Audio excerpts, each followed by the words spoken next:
Makanya kita minta setelah. Beralih ke sorotan lainnya, 20 anggota TNI jadi tersangka dan ditahan dalam kasus dugaan penganiayaan yang berujung tewasnya prajurit 2 Luki Syapril Saputra Namo. Bapak, nggak mohon Bapak, bunuh keadilan buat anak saya Bapak. Pangdam 9 Udayana, Maijen TNI Pik Bugdiakto mendatangi rumah Prada Luki untuk memberi informasi terbaru terkait kasus kematian Prada Luki yang diduga tewas di tangan seniornya. Rasa duka masih terpancar pada raut keluarga almarhum Prada Luki saat menyambut kedatangan Pangdam 9 Udayana. Thank you ya Bang Ijal.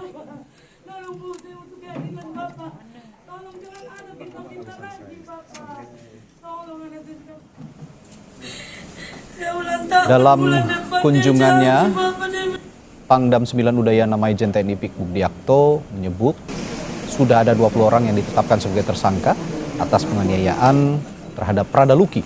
Hal ini diperoleh dari hasil penyelidikan tim investigasi. 20 orang tersangka merupakan prajurit TNI, di mana satu diantaranya adalah perwira. Menurut Maijen Pik Bugdiakto, TNI akan transparan dan mengedepankan keadilan bagi Prada Luki. Semua tersangka saat ini telah ditahan untuk menjalani pemeriksaan lanjutan. Punya 20 tersangka yang sudah ditahan dan kemudian akan ditindaklanjuti dengan pemeriksaan selanjutnya. Di antara 20 itu apakah ada perwira, Jenderal? Ada 1 orang perwira. Boleh tahu misalnya, Jenderal? Nanti oleh penyidik yang akan menyampaikan. Dan selanjutnya proses ini sedang berlangsung dan saya secepatnya akan melaporkan pada pimpinan.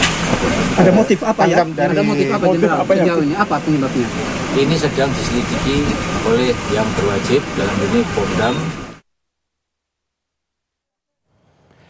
Pihak keluarga Prada Luki mengungkap kondisi jelang kematian adik mereka. Kakak Prada Luki menyebut keluarga mendapat laporan bahwa almarhum terluka akibat terjatuh dari bukit. Informasi yang diterima pihak keluarga bertolak belakang dengan penelusuran keluarga yang menyebut Prada Luki tewas usai dianiaya seniornya di Batalion Teritorial Pembangunan 834 Wakangamere pada 6 Agustus lalu. Keluarga merasa kecewa pasalnya tindakan main hakim sendiri yang diduga dilakukan senior Prada Luki mengakibatkan 1 nyawa melayang. Keterangan meninggalnya itu kemarin bilangnya jatuh dari, kalau dari suratnya itu bilangnya jatuh dari bukit. Kalau foto aslinya itu ada di kami semua, ada di saya. Itu luka dari mana-mana? Lukanya itu dari dia punya lengan sini sampai di kaki. Jadi mereka tutup rapat kami punya komunikasi dengan Luki. Selama Luki sakit, dari dia masuk rumah sakit sampai dia, untuk saya punya mama pergi. Kalau tidak berarti kita terima dia punya peti mungkin sudah dibungkus. Dan kita tidak tahu kalau ini anak punya badan ini penuh dengan luka-luka. Saudara, 20 prajurit TNI telah ditetapkan jadi tersangka atas kasus kematian Prada Luki Namo. Dan atas kejadian ini, apakah penganiayaan yang dialami Prada Luki Namo karena budaya kekerasan di dalam tubuh TNI atau upaya pendisiplinan yang kebablasan dan berujung maut? Untuk membahasnya kita sudah terhubung dengan, atau sudah bergabung juga di studio dengan peneliti senior imparsial Al Araf. Selamat malam Bung Al Araf. Selamat malam Mas. Sejauh ini saya tanya dulu bagaimana respons Anda, respons dari imparsial juga soal penetapan 20 tersangka yang sudah diumumkan oleh Pangdam 9 Udayana tadi. Ya, saya pertama ingin mengucapkan duka cita ya pada keluarga korban, karena ini sesuatu yang sangat memprihatinkan. Ya. Yang kedua, penetapan 20 ini tentu suatu hal yang baik, tetapi harus ditindaklanjuti dalam proses yang transparan dan akuntabel. Ya. Karena proses ini kan berjalan di dalam internal tubuh TNI, sehingga proses-proses investigasinya kecenderungannya sulit untuk mendapatkan transparansi dan akuntabilitas. Karena itu dalam proses penyelidikan ini tidak cukup hanya melibatkan institusi TNI. Peran Komisi 1 sebagai lembaga yang mengawasi pertahanan menjadi penting untuk turun langsung ke lapangan, melihat proses hukum yang berjalan itu berjalan dengan baik atau tidak gitu. Yang kedua adalah lembaga-lembaga independen seperti Komnas HAM juga bisa mengecek tentang persoalan ini. Oke. Tapi persoalan ini tidak hanya terjadi di Kupang, sebelumnya di tahun 2023, 2021 juga terjadi kekerasan oleh senior yang mengakibatkan kematian juniornya. Dalam konteks itu, ini alarm di dalam organisasi TNI bahwa ada persoalan di dalam organisasi TNI yang seringkali mengakibatkan terjadinya kekerasan, kematian kepada mereka seperti yang dianggap juniornya ini. Ini masalah serius. Prajurit TNI dididik dan dilatih untuk persiapkan perang dalam menghadapi musuh dari luar, dan kemudian penggunaan kekerasan hanya ditujukan untuk itu, bukan kepada juniornya ataupun kepada sesama anggota TNI, apalagi sama warga sipil, kepada warga sipil gitu. Ya, yang bertambah membuat kita miris begitu, Bung Al-Araf. Dari 20 tersangka, ini konon ada 1 perwira yang juga ditetapkan sebagai tersangka. Apakah ini juga menandakan bahwa selama ini atau peristiwa yang terjadi di Kupang setidaknya ini sudah menunjukkan bahwa ada kejahatan ataupun tindakan kekerasan yang terstruktur dari pimpinannya, dari atasnya? Ada 4 faktor paling tidak yang kita bisa lihat dari persoalan kasus-kasus seperti ini. Yang pertama ada soal culture ya. Culture kekerasan dengan penyalahgunaan kekerasan yang berlebihan di dalam tubuh TNI itu terhadap anggotanya sendiri atau sama anggota TNI. Ini sesuatu yang harus mulai dihentikan gitu.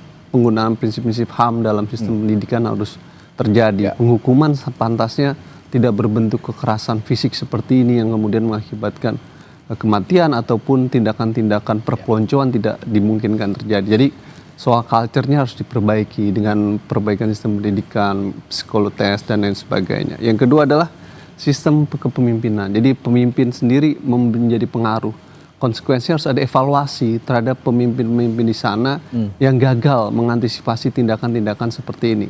Nah, ini peranan Panglima TNI, Menteri Pertahanan, Kepala Staf, serta DPR menjadi penting untuk mengevaluasi terhadap para pemimpin yang tidak mengayomi dan melindungi anggotanya sendiri gitu. Kalau kata Presiden Prabowo kemarin katanya nggak boleh kejam gitu kan. Itu juga menarik. Terus kemudian harus melindungi gitu. Nah, ini harusnya pernyataan Presiden itu harus dijawab di dalam internal TNI dengan cara mengecek semua kepemimpinan di sana dalam kasus tersebut sampai level apa mereka yang terlibat dalam peristiwa tersebut. Artinya Anda juga melihat soal pemimpin itu penting gitu ya. Ini sudah menjadi perhatian Presiden dengan pernyataan bahwa kemarin Presiden mengatakan tolong melihat pimpinan TNI ini melihat ataupun menganggap mereka sebagai anak kandung sendiri begitu kira-kira. Ini apakah pertanda juga bahwa Presiden saja sudah menyadari bahwa kekerasan di dalam tubuh TNI ini jangan sampai terjadi lagi. Tapi jangan dijawab dulu. Saat lagi di Sapa Indonesia Malam, tetaplah bersama kami. Sebelum kami lanjutkan perbincangan, saya bacakan pernyataan dari Kepala Dinas Penerangan TNI AD Brigjen TNI Wahyu Yudayana yang menyatakan 20 personil TNI Angkatan Darat telah dinyatakan sebagai tersangka dalam kasus tewasnya Prada Lukinamung. Saat ini, 20 tersangka tersebut masih diperiksa untuk mengetahui peran dan keterlibatan masing-masing. Kadis Penat juga menegaskan TNI akan bersikap transparan dalam kasus ini.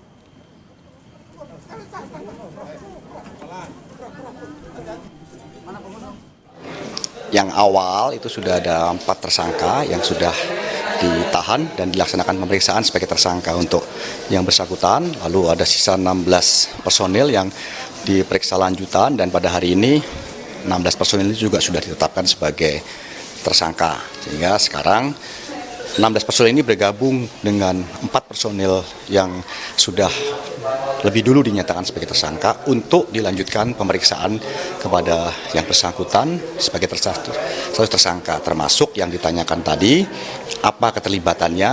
Nanti saat pemeriksaan sebagai tersangka itu akan diketahui masing-masing peran dan keterlibatannya apa, porsinya apa yang dilaksanakan tiap-tiap personil itu, sehingga nanti akan kita sampaikan hasil pemeriksaan untuk orang per orang masing-masing dari para tersangka ini. Setiap orang tentu punya peran dan porsi. Untuk perwira di organisasi kita TNI Angkatan Darat itu setiap unit satuan tentu ada penanggung jawab, ada komandan ya, pada leveling tertentu, regu, peleton, kompi, dan tentu nanti akan diketahui saat pemeriksaan sudah selesai perannya apakah berkaitan dengan pengawasan pengendalian, ataukah berkaitan dengan kegiatan perizinan, ataukah berkaitan dengan hal-hal yang lain. Sehingga sekali lagi itu masih dalam proses pemeriksaan yang nantinya akan bisa diketahui dan porsinya asing ya. TNI Angkatan Darat akan melaksanakan proses pemeriksaan secara transparan sebagai wujud atau bentuk pertanggungjawaban kepada para personil ini ya, dan nanti itu dapat diketahui oleh publik. Kita nanti ada tahapan selesai ini untuk gelar perkara, pelimpahan, masuk proses persidangan, semua bisa diketahui oleh publik ya. Ya, pada kesempatan ini juga saya menginformasikan bahwa sebelumnya kami sudah mengundang pihak keluarga dari almarhum Pradaluki dan sempat bergabung dalam diskusi virtual di kami, namun belum ada keterangan lebih lanjut hingga saat ini pihak keluarga belum bisa kembali bergabung untuk berdiskusi bersama kami malam hari ini. Oke, baik, Bung Al-Araf, saya tadi tanya bahwa Presiden Prabowo sendiri pada saat kemarin di Batu Jajar ya dalam gelar pasukan mengatakan kepada para panglima, sekarang kan banyak panglima nih, sudah banyak panglima. Para panglima semua diharapkan semua kepada anggota-anggota di bawahnya anggap mereka sebagai anak kandung sendiri. Dan momennya bertepatan dengan momen ada meninggalnya Pradaluki ini.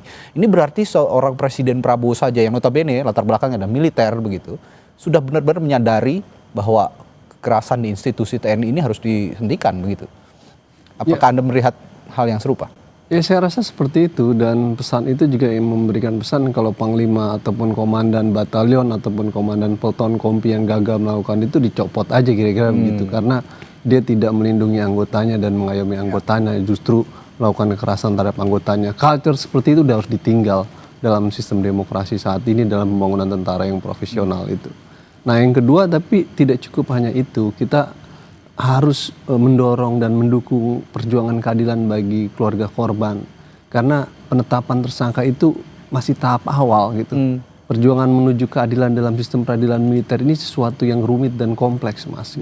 Karena ada kecenderungan dalam beberapa kasus yang mengakibatkan kematian baik anggota militer sendiri ataupun warga sipil, itu hukuman dalam sistem peradilan militer itu ringan. Misalkan dalam peristiwa matinya warga sipil di pemuda di Medan itu hanya 2,5 tahun gitu ya, atau sebelumnya di Deli Serdang, atau dalam kasus kematian pendeta Jeremia itu hanya 1 tahun atau 2 tahun gitu.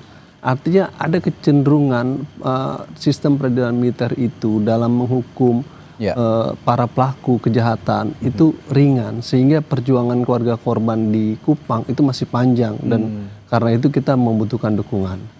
Nah, jauh lebih dari itu, peristiwa-peristiwa yang terjadi di Deli Serdang, Medan, Kupang ataupun Papua dan beberapa lainnya dalam peristiwa-peristiwa yang melibatkan anggota militer yang melakukan kekerasan, terlibat kekerasan dan kemudian dihukum dengan vonis ringan, harus menjadi pelajaran buat parlemen untuk segera melakukan reformasi peradilan militer melalui revisi Undang-Undang 3197, sehingga kasus-kasus seperti ini yang mengandung unsur tindak kejahatan umum dapat diadili dalam peradilan umum, karena mekanisme peradilan militer itu tidak memenuhi prinsip-prinsip fair trial tuh, tidak memenuhi prinsip yang adil dan baik. Pertanyaan saya selanjutnya ada hubungannya juga dengan trial yang akan dihadapkan pengadilan militer terutama nanti. Nah, khususnya imparsial. Terakhir saya bertanya soal ini, apakah melihat kebutuhan intervensi eksternal seperti misalnya Komnas HAM atau pengadilan sipil untuk menjamin transparansi dalam proses ini misalnya?